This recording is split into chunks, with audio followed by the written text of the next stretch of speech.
When the Iraq War broke out, I was like, perfect, this is something for me to do. I want to go to war. For my first tour in Iraq, I was there in July of 2005 to February of 2006. We shipped again on January of 2007 and got back September of 2007.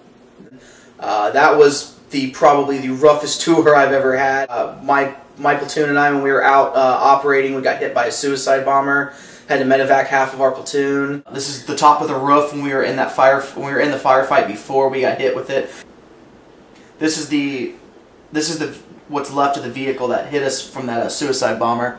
When I got out, I had to get used to talking to people. It took a good, I'd say, 3 years being out before I was able to adjust back to like what I call the civilian lifestyle. And even then, there's still parts that I'll probably never be able to get rid of. I'm just glad it's not like it was in the military. My God, you do laundry, come down, somebody take your camis out, and they would have them thrown all over the floor. Veteran advocacy has been like really interesting to me since I came home because I never realized how hard the transition would be. So when I started meeting other veterans and I realized, oh, well, I'm not very alone and feeling like disconnected from my peers. There's approximately 1 million claims that are currently filed at the VA, and 70% of those claims are considered backlogged. And what backlogged really means is that a claim has been filed and it's been filed for more than 125 days. Veterans in general, I will speak for the majority of us, are just frustrated with having to wait in that backlog and waiting for these claims that we're entitled to. And then for many people, it helps with their transition. That's when I started trying to get work with the VA to put through some of my injuries from Iraq. I got like some minor shrapnel wounds, nothing major. I had what they call traumatic brain injury from the explosion of the suicide bomber.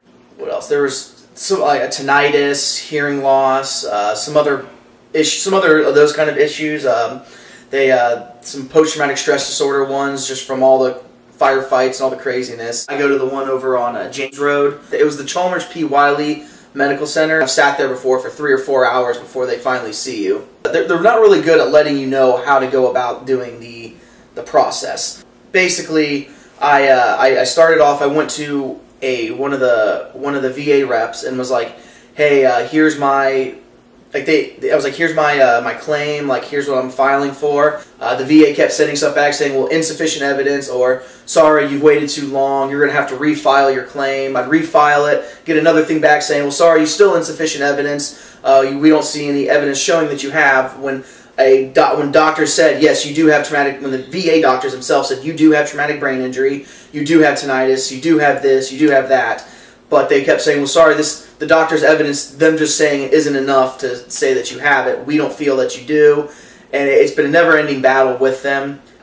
It definitely makes me angry, and it's very, very annoying to know that it's like, okay, well, yeah, it's like kind of like, oh, hey, go to war. Oh, you've been fucked up. Okay, well, life sucks. Have fun. Bye-bye. It's kind of set up almost in a lose-lose situation. And I'm still waiting. I've kind of gotten to the point where I've accepted the fact that they're never going to actually do anything about my claims. The average wait, if you file a claim nationwide, is 273 days. In some areas it's more, like 600. One of the big problems is that the claims are not digitized, so everything is still on paper. The VA has hired more people. The government has given the VA more money to solve this problem, but it's still not solved. And as far as like knowing exactly what's going on and exactly what's wrong, it's kind of hard to tell because the VA is not transparent and they're not saying this is what's wrong. When we were in DC, what we were trying to do is we were circulating a petition and we were calling for a presidential commission to take a look at the VA and identify what was going, what is wrong, like what is wrong with their process that, and how can they fix it. We met with, I think, over like 65 people. And we asked them to support our petition, and many did, and have media support. And then a lot of people, when they hear about it, they're like equally as upset. If we keep pushing with the same momentum and gain even more steam and more support, then it's something that we can get an answer for, or get a solution for, and at least start repairing it.